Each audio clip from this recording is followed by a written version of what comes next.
There are several methods of consecration in the ancient text of necromancy magic. Most of these were written in ancient Lana scripts or Pali scripts. These texts were mostly miscommunicated and misunderstood when masters passed down their knowledge to their disciples throughout the generations. It takes a spiritually attained master to completely understand the deep wisdom of these texts and its methods. Due to the misunderstanding of these ancient scripts, 99% of the masters today have missed out on several important procedures during the consecration. Most of the rituals were only halfway completed.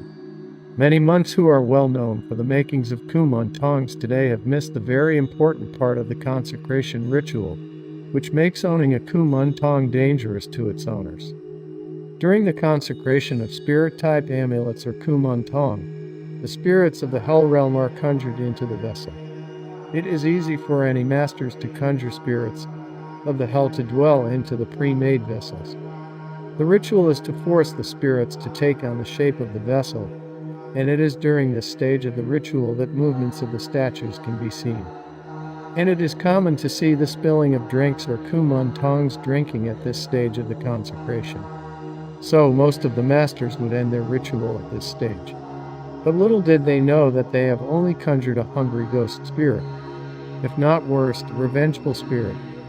They have ended their ritual at this stage just because they saw the statue move and the drink spilled. It is a grave mistake made by many masters.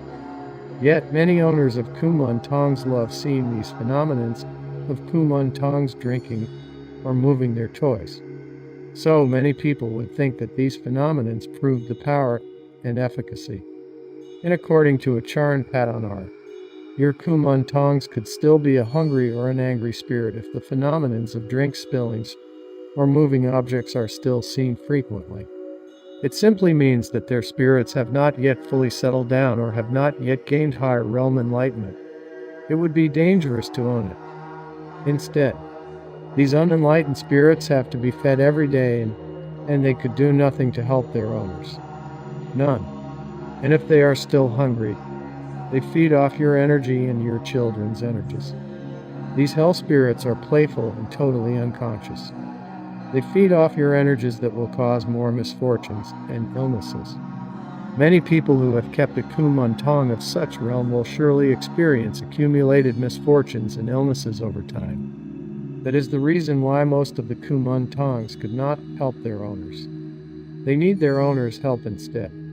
These are the unconscious hell realm spirits that will harm their owners in long run. A good spirit-type amulet or a good Kumantong spirit should have attained enlightenment. Their very purpose is to help guide more living beings towards enlightenment and to resolving their owner's current life's karmic issues. According to Master Patarn, only by resolving past karmic issues, one will be able to consciously know when and where to find their fortunes.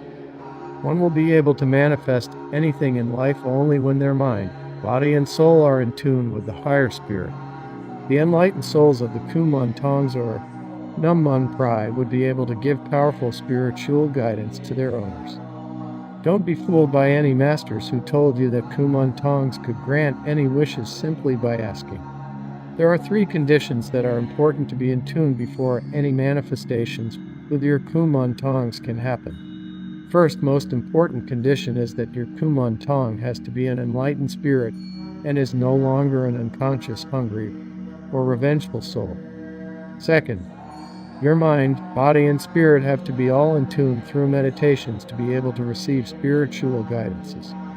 This means that the mind, body, and spirit have to become one powerful energy in order to establish a connection with any higher realm spirit. Third, to accumulate merits for manifestations. According to Master Patarna, merits are like the fuel for a car. Without fuel, your car will not be able to bring you to your destinations. Your own interventions is required for a big change, said Master Patarna. And if you are able to meet the 3 conditions, any manifestations can happen. Your life will be attuned to great fortunes and good health. So, for the first condition, if your Kumantong is still exhibiting playfulness at the altar, it is likely that the consecration ritual is not fully completed. An enlightened spirit should be quiet and in meditative state. They should give signs and warnings to their owners only when it is needed. For the second condition, your mind, body, and spirit should be in tune. This is only achievable via meditation according to Master. It is when three entities of yourself becomes one great energy. This energy is the essence for higher realm communications. Every time when one meditates for about 15 minutes, the three entities will melt into one another and become one. When it becomes one energy, you become a receiver of higher realm wisdom and communication.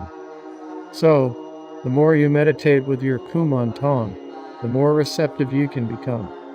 Master often recommends his followers to meditate during the new moon and full moon day each month.